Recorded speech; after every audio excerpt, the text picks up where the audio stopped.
Bom dia, meu nome de Combo. Ok, bom dia, caro ouvinte lá em casa. Bom dia, tio Dionísio, Cota Cunara, Cota Neves, bom dia. O Cota Cirineu Baixo também, bom dia. O Cota Correia. Ok. Sim, primeiramente quero agradecer essa disponibilidade, não é?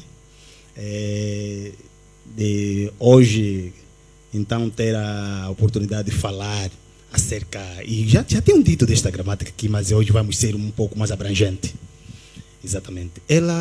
A gramática normativa apresenta-se à sociedade como sendo mais uma obra que vem então para demistificar aquilo que são os segredos que envolvem a morfologia da língua quimbundo em si. Ela é uma gramática normativa e descritiva. Sendo quimbundo. Exatamente. E a língua quimbundo, hoje em dia, eu já não posso considerar ela como a língua nacional. Já é uma língua internacional. Porque até contactos que eu tenho com os brasileiros, e eles dizem mesmo que a língua quimbundo é a nossa segunda língua cá no Brasil. Porque muitos daqueles termos que são usados na língua portuguesa do Brasileirão provém do quimbundo. Então, eles adaptaram a língua quimbundo como segunda língua. Então, eu considero já, nesse exato momento, uma língua internacional, já não uma língua nacional somente. Pois, mas quando produziste esta arte de falar quimbundo, fizeste para fins académicos? Com certeza. Ela tem um pendor didático. Nós podemos encontrar nesta gramática aquilo que são os fenômenos em si que envolvem a morfologia da língua, porque a língua quimbundo, ultimamente, aliás, uns anos atrás, foi estudada simplesmente com um objetivo: passar aquele que é a mensagem evangélica ao cidadão. Então, nós tínhamos um limite. Então, estás a dizer que os primeiros a interessar-se pela língua quimbundo, digamos, pela tradução do quimbundo, foram os religiosos? Exatamente. Elie Chatelain foi um deles, um dos grandes mentores. Ele foi o missionário, o suíço. Ele passou por aqui em Angola e em 1888 ele também começou a estudar. Quer dizer, não é ele o primeiro a estudar a língua quimbundo, mas sim Pedro Dias, Francisco Pacómio também estudou a língua quimbundo, mas quem veio nos aclarar mais acerca da morfologia em si, como é que ela é distribuída, então foi nesse exato momento Elie Chatelain. Eu tenho aqui uma pergunta. Será que os jesuítas não foram os primeiros? Bem, os jesuítas, aquilo foi uma corrente. Pelo que eu sei, eles passaram por aqui, chegaram até Dalatando, foram até Camabatela. Ok. Levando café. Sim. E eles deduzo que foram uns dos primeiros. Exato. Isso foi no século XVII, 1648 por aí. Então foi assim que eles escreveram o primeiro que foi anotações gramaticais, não foi praticamente um dicionário ou uma gramática, foram anotações gramaticais. E eles passaram e foram então oferecer essas anotações gramaticais à Nossa Senhora lá no Brasil. Aquilo era praticamente considerada a Nossa Senhora era católica, mais ou menos. Então ofereceram aquela catequese, esta anotação gramatical, e daí então os brasileiros começaram a aprofundar mais no ensino com relação à língua quimbundo. Vamos falar da nossa gramática. Exatamente. Perdão, Cirineu, agora queria só uma pergunta ou uma observação. Nestas pessoas todas que citou, entre eles um ex-angolano suíço, para além dos jesuítas, gostava de saber, já que é um estudioso da nossa língua e é muito bom, ainda muito jovem, onde é que fica situado um dos grandes quimbundistas, o velho Cordeiro da Mata? Bem, Cordeiro da Mata nasceu aqui na Barra do Kwanza. Isto foi em 1800 e alguma coisa por aí. ele nasceu aqui na Barra do Kwanza, não foi muito bem distante. Ele escrevia prosa, escrevia também poesias, e aliás ele também escreveu um ensaio, um dicionário. Ele escreveu um dicionário eu apelo à sociedade em geral que esse dicionário tem que ser atualizado, porque em 1960 a União Africana, anteriormente era a OA, então eles tiveram que convencionar as línguas bantu, criaram um acordo ortográfico das línguas bantu. Então foi a partir daí que o período em que essas gramáticas foram escritas, esses ensaios, então até esse exato momento continuam a ser elas as mesmas. Então precisa de uma atualização. Falando nesse exato momento desta gramática, a arte de falar quimbundo, seus valores culturais, a gramática nesse exato momento está aí, ela serve como um guião, todas aquelas palavras, e aliás todas as palavras da língua quimbundo são distribuídas em grupos e classes. Todas as palavras. Mona de Combo, o Ministério da Educação sabe que esta gramática existe? Bem, quando eu comecei a escrever este manual, depois de eu ter concluído o trabalho, eu fiz uma carta para o Ministério da Cultura, fiz também uma carta para o Ministério da Educação, mas até o exato momento não me foi respondido. Então aguardei para que o Ministério da Educação pudesse entrar em contato comigo, mas não houve feedback. Quer dizer que isto ainda não é oficial? Quer dizer, é oficial porque já foi lançado no dia 31 de agosto. Dia 31 de agosto de 2022. Tornou-se ao público dia 31 de agosto de 2022. Então já é oficial agora. Chegar ao conhecimento dessas entidades, ou então do Ministério de Tutela, bem, é um outro processo, mas esse processo eu avancei, eu dei um passo, eu fiz escrevendo para este ministério, informando os meus propósitos. Então, se não me corresponderam, se não deram algum aval, bem, eu não sei o que eu posso fazer mais, senão manter a comunicação. Eu fiz a comunicação, escrevi para eles. Bem, falando da gramática em si, eu gostaria de apontar aqui alguns aspectos, muito importantíssimos mesmo. Isso para não me passar acidentalmente, eu trouxe aqui algumas cábulas. Eu tenho nesta gramática, temos alguns pronomes, temos os pronomes possessivos também. Olha só, e é para dizer que nós temos na língua quimbundo pronomes possessivos e qualificadores possessivos. Temos também na língua quimbundo pronomes demonstrativos e qualificadores demonstrativos. Dá exemplos. Por exemplo, vamos falar dos pronomes possessivos. Oyami, o meu. Este é um pronome, é um qualificador possessivo. Oyami. Yami é meu. Oyami está a qualificar. O meu.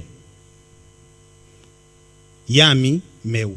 Então aí está a diferença entre o qualificador, o determinante possessivo e o qualificador possessivo. Mas espera aí, isso aí em português não quer dizer demonstrativo?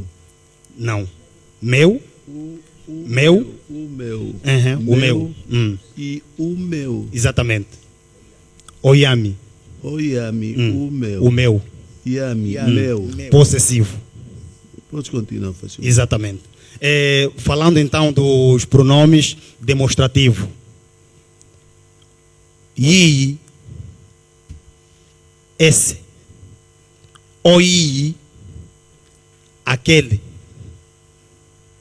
Então aí está a diferença entre o possessivo e o qualificador demonstrativo e o pronome demonstrativo. A língua quimbundo, existe um fenômeno na língua quimbundo em que as palavras, por isso é que a língua quimbundo é uma língua analítica e aglutinante. Ela é analítica por quê? Porque dentro da sua construção existem preposições, pronomes, advérbios, substantivos, por aí, complementos, por aí em diante. Isto que estamos a falar é uma língua analítica. Já é aglutinante, porque uma palavra pode valer, pode servir para significar outras palavras. Então elas interpenetram-se.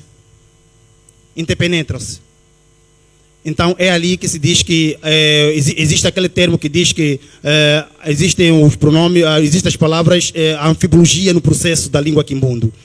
Por exemplo, muenewe, ele também. Muene é dele. Então vamos ver a tonalidade que existe, mas a palavra é a mesma. Muenewe, ele também. Então, pelo que eu acabei de ouvir, no quimbundo existe a morfologia e o sintaxe. Exatamente. É uma língua completa como qualquer uma outra língua nacional ou internacional. Em sumo. Não tem diferença. Em nenhuma. sumo, é complicada como o português. Não. Mona de Combo, qual era a relação entre a língua quimbundo e o português, a classe dominante? Bem, primeiramente é que os portugueses, tendo notado que a língua quimbundo é uma língua completa, em 1922, Norton de Mato exarou o decreto 22/77, que proibia o ensino dessas línguas nas escolas. Mas as missões continuaram a dar, não é? Sim, mas era na base da catequese, simplesmente. Na base da catequese. Não podiam aprofundar mais. Pois, mas havia a passagem, o conhecimento. Sim, mas só relacionado àquilo que são questões ligadas com o contexto religioso. Só o contexto religioso. Quanto mais que nesta gramática já vamos encontrar, pela primeira vez, já vamos encontrar nesta gramática como são classificados os verbos. Eu nunca vi nenhuma gramática, de todas que eu pude pesquisar, uma gramática que vai explicar como é que são classificados os verbos na língua quimbundo. Esta é a primeira gramática normativa que diz isso. Sim, como é que elas são classificadas. Os verbos na língua quimbundo são classificados em 3 grupos. E esse está nesta gramática. O não pronunciamento do Ministério da Cultura e da Educação não lhe cria embaraços na vida? Não. Na comercialização? Não. Quanto mais que... embora que a produção desses manuais está a ser realizada a custo do meu salário, não é? Eu pego do meu salário e faço o meu investimento. Do autor, é o que se diz. Exatamente. Então, e ali eu tenho procurado satisfazer a necessidade da população em geral quanto me é solicitado. Quando há uma solicitação, então vou fazer a reprodução. E aí, então, chega à mão do cidadão. Mas tem sido mesmo assim, quase todos os dias recebo telefonemas. E eu fiquei assim, senti-me lisonjeado, quando após um dia eu saí daqui do programa, ligou para mim a Embaixada Brasileira, pedindo para ela fazer chegar 3 manuais. Olha, senti-me um conforto e eu vi que não, afinal estamos perante a internacionalização da nossa língua. Para além do que eles já usam, afinal da conta, eles também se preocupam com aquilo que é o nosso fator. E é uma coisa muito importante que eu queria deixar aqui bem claro. Ouvi a semana passada o discurso do camarada presidente o presidente João Lourenço, desculpa, que dizia que a África tem que desarmar as mentes. É esta a oportunidade que nós temos que ter nesse exato momento de desarmar as nossas mentes, colocar as nossas línguas nacionais no contexto do sistema de ensino em Angola. Porque se a Malta não fazer isto, porque desarmar a mente não é só no contexto político, também no contexto da cientificidade, nós temos que começar a pensar por aí. Porque é uma gramática que está aí, que tem todo o conteúdo, que tem quase muita coisa aí. Nós temos aí também nessa gramática os pronomes elocutivos, temos aí pronomes alocutivos, os delocutivos. E são promenores que às vezes nós ficamos assim a nos perguntar, mas o que é delocutivo, o que é alocutivo, o que é o coisa? Eu gostaria de convidar o Mona de Congo para o seguinte. Nós hoje já tivemos um pouco mais, um bocadinho, uma janelazita aberta aqui no teu livro, na tua gramática normativa, sobre pronomes. Exatamente. Então, se for possível, nós agradecíamos que na próxima semana continuasse mais um capítulo desta gramática, porque assim, tal como aconteceu com a Embaixada Brasileira, como poderá acontecer também com algumas associações locais de aprendizado, que parece que quem de direito ainda não aprendeu que de facto tem de vir cá às bases para encontrar indivíduos que possam dar noções do que é ou são as nossas línguas nacionais, porque temos gramática. Ok. E eles ainda não têm. Quem rejeitou ou não te deu atenção deve estar à espera que o chefe pergunte o que é que se passa. O chefe vai dar alguns bafos a quem direito. E é preciso que indivíduos com esse conhecimento que tem o Mona de Congo possa, sinceramente, dar a conhecer a todos nós o que existe e que não está a ser determinado. Estamos todos preocupados em aprender. Agora, até a semana passada, ouvi dizer que há um curso qualquer de inglês e que agora tem de se aprender inglês para se aprender, tirar o curso não sei de quantos. E aqui o nosso Quimbundo, o Kikongo, os umbundos todos aqui continuam à espera de uma chance. Na retaguarda. Uma chance à distância. Agora, foi bom teres dito que de facto enviaste o documento e até hoje não te deram resposta. Reenvia. Ok. E neste reenviar, sublinha que é a segunda vez que nós mandamos a conhecer e que ele volte devolvido, dizendo, olha, faltam aqui assuntos primordiais que são de facto a identificação do autor, a região em que ele estava a falar. Isso já concordaria. Agora, não posso concordar que simplesmente te devolvam o documento e aceitem qualquer erro gramatical de muitas gramáticas de inglês que eu vejo aí, e muitos estádios, como ontem e anteontem, a minha neta chegou junto e disse, papá, quer dizer bonjour? E eu disse, teu professor não te ensinou.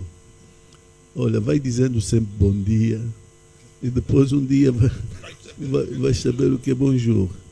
E nem só foi bonjour, à noite já vinha com good morning, já vinha com expressões de outras gramáticas e continuava. E a miúda está naquela fase, de facto, que tem de começar a aprender. Se não for ensinado agora, depois mais tarde vai ter maiores dificuldades em encaixar isso. Por conseguinte, eu solicito que no próximo programa tenhamos pelo menos mais uns 10 ou 15 minutos dessas notas explicativas. Sim. Para a gente procurar ensinar a quem queira aprender.